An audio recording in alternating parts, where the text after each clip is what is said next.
Big boss ಮನೆಗೆ ಅತಿಥಿಗಳಾಗಿ season 11ರ ಸ್ಪರ್ಧಿಗಳು ಎಂಟ್ರಿ ಕೊಟ್ಟಿದ್ದಾರೆ.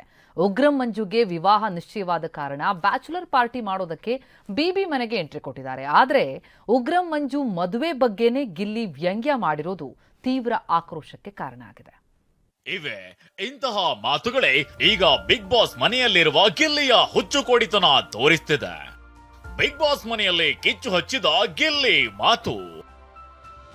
ಉಗ್ರ ಮಂಜುಗೆ 2ನೇ ಮದುವೆನಾ 3ನೇ ಮದುವೆನಾ ಎಂದ ಗಿಲ್ಲಿ ಮಾತಿಗೆ ಉರಿದು ಬಿದ್ದ ಉಗ್ರ ಮಂಜು ಭಾವಿ ಪತ್ನಿ.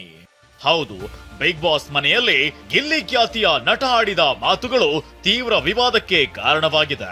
ಅದರಲ್ಲೂ ಉಗ್ರ ಮಂಜು ಮತ್ತು ಗಿಲ್ಲಿ ಮಧ್ಯೆ ಮಾತಿನ ಚಕಮಕಿ ನಡೆದಿದೆ. ವಿಷಯ ಏನಂದ್ರೆ, ಬಿಗ್ ಬಾಸ್ ಸೀಸನ್ 11ರ ಮಾಜಿ ಸ್ಪರ್ಧಿಗಳಾದ ಉಗ್ರ ಮಂಜು, ರಜತ್, ತ್ರಿವಿಕ್ರಮ್, ಮೋಕ್ಷಿತಾ ಪೈ ಮತ್ತು ಚೈತ್ರ ಕುಂದಾಪುರ ಅತಿಥಿಗಳಾಗಿ ಬಿಗ್ ಬಾಸ್ ಮನೆಗೆ ಬಂದಿದ್ದಾರೆ. ಈ ವೇಳೆ ಉಗ್ರ ಮಂಜಣ್ಣನಿಗೆ ಮದುವೆ ಫಿಕ್ಸ್ ಆಗಿದೆಯಂತ ಬಿಗ್ ಬಾಸ್ ಹೇಳಿದ ತಕ್ಷಣ ಗಿಲ್ಲಿ 2ನೇಯದ್ದ 3ನೇಯದ್ದ ಅಂತ ಕಿಚಾಯಿಸಿದ್ದಾನೆ. ಗಿಲ್ಲಿಯ ಈ ಮಾತಿಗೆ ಈಗ ಮಂಜು ಅವರ ಭಾವಿ ಪತ್ನಿ ಸಂಧ್ಯಾ ಕೂಡ ಅಸಮಾಧಾನ ಹೊರಹಾಕಿದ್ದಾರೆ. ಇನ್ಸ್ಟಾಗ್ರಾಂನಲ್ಲಿ ಗಿಲ್ಲಿಯ ವರ್ತನೆ ಬಗ್ಗೆ ಇತರರು ಹಂಚಿಕೊಂಡಿದ್ದ ಟೀಕಾತ್ಮಕ ಪೋಸ್ಟ್ ಗಳನ್ನ ಶೇರ್ ಮಾಡಿದ್ದಾರೆ.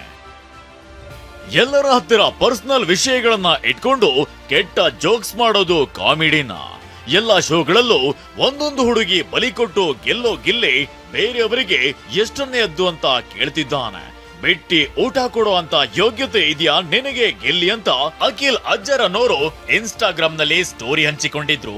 ಅದನ್ನೇ ಉಗ್ರ ಮಂಜು ಅವರ ಭಾವಿ ಪತ್ನಿ ಸಂಧ್ಯಾ ಖುಷಿ ಶೇರ್ ಮಾಡಿ ಅಸಮಾಧಾನ ವ್ಯಕ್ತಪಡಿಸಿದ್ದಾರೆ. ನಟ ಗಿಲ್ಲಿ ಅತಿಥಿಗಳ ವಿಷಯದಲ್ಲಿ ತುಸು ಹದ್ದು ಮೀರಿ ಮಾತನಾಡಿದ್ದಾರೆ. ಅದರಲ್ಲೂ ಮೊನ್ನೆಯ ಎಪಿಸೋಡ್ನಲ್ಲೂ ನಿರೂಪಕನಾಗಿ ಮಾಜಿ ಸ್ಪರ್ಧಿಗಳನ್ನ ಅವಮಾನಿಸುವಂತೆ ಸಭ್ಯತೆಯನ್ನ ದಾಟಿ ರೋಸ್ಟ್ ಮಾಡಿದ್ದಾರೆ. ಈ ವೀಕೆಂಡ್ ನಲ್ಲಿ ಸುದೀಪ್ ಯಾವ ರೀತಿ ಗಿಲ್ಲಿಯ ಕಿವಿ ಹಿಂಡ್ತಾರೆ ಅನ್ನೋದು ವೀಕ್ಷಕರ ಕುತೂಹಲಕ್ಕೆ ಕಾರಣವಾಗಿದೆ. ಮಂಗಳ ರಾಜ್ಗೋಪಾಲ್, ಫಿಲ್ಮ್ ಬ್ಯೂರೋ, TV9.